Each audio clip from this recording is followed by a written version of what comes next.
अस्सलाम वालेकुम। उम्मीद करती हूँ कि आप तमाम लोग खैरियत से होंगे और थंबनेल देखकर आपको अंदाज़ा हो गया होगा कि क्या चीज़ ज़ेर बहस है या आज का मौजू क्या है। जनाब, सब जानते हैं कि हम पाकिस्तानी हैं और हम इस्लामी जमहूरिया पाकिस्तान में रहते हैं। कौन सा इस्लामी जमहूरिया पाकिस्तान? वो इस्लामी जमहूरिया पाकिस्तान के जहाँ इस्लाम हम सबको उस वक्त याद आता है कि जब अपने हक में फैसला करवाना, वो इस्लाम कि जब हमको अपने हक में फतवे दिलवाने होते हैं तो हमें इस्लाम उस वक्त याद आता है।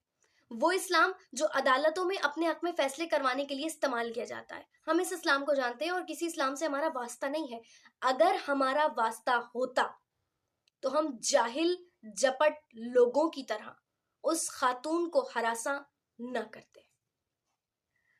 न जाने कब कोई मार दे काफिर कहकर शहर का शहर मुसलमान बना फिरता है। ऐसी कौन सी मुसलमानगिरी थी? ऐसा कौन सा मुसलमान था? दीन में हमें कहाँ सिखाया गया है कि अगर किसी सामने वाले को देखो, उसको तौहीन करते देखो तो उसको वही मार दो? रसूल खुदा सल्लल्लाहु अलैहि वसल्लम से किसने गलत बयानी नहीं की? क्या रसूल खुदा ने उन सबको मार डाला? नहीं, अपने अमल से बताया कि सामने वाले को किस तरह से राह रास्त पर लेकर आना है। ये मामला गया दूसरी जानिब। सब ने वहां पर मौजूद खातून को हरासा किया। अगर उस वक्त मौके पर एसएसपी सैयदा शहर बानो नकवी ना पहुंचती तो उस खातून का क्या होता? हम भूल गए कि हम ही वो लोग थे कि जिसने श्रीलंकन मैनेजर को जिंदा जलाया था।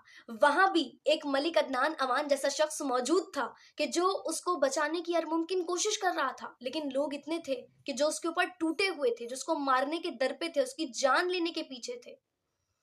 वो एक तन्हा मलिक अदनान अवान उस श्रीलंकन मजलूम मैनेजर को नहीं बचा सका।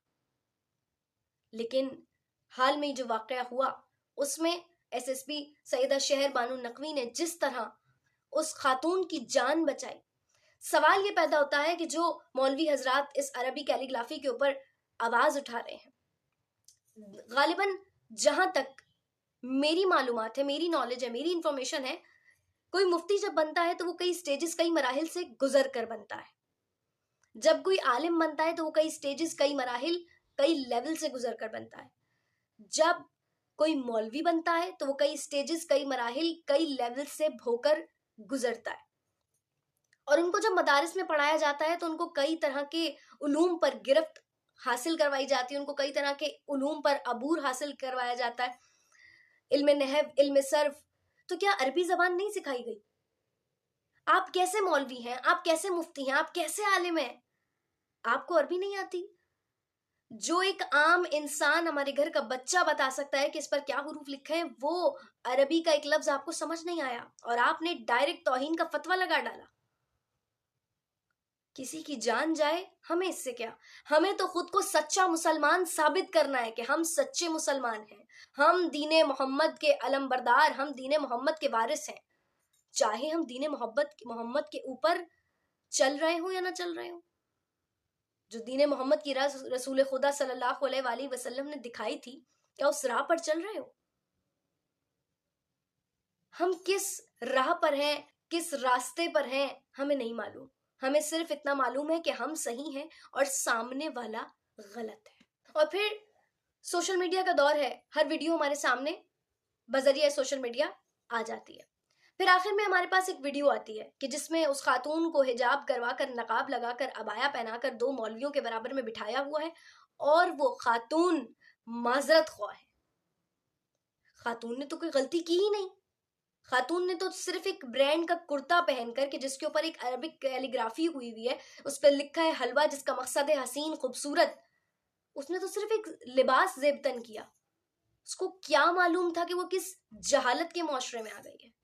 उसको क्या मालूम था वो किस जाहिलों के बीच में उठ बैठ रही है?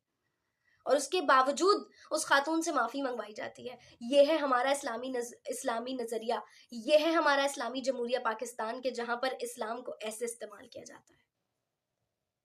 सवाल ये पैदा होता है,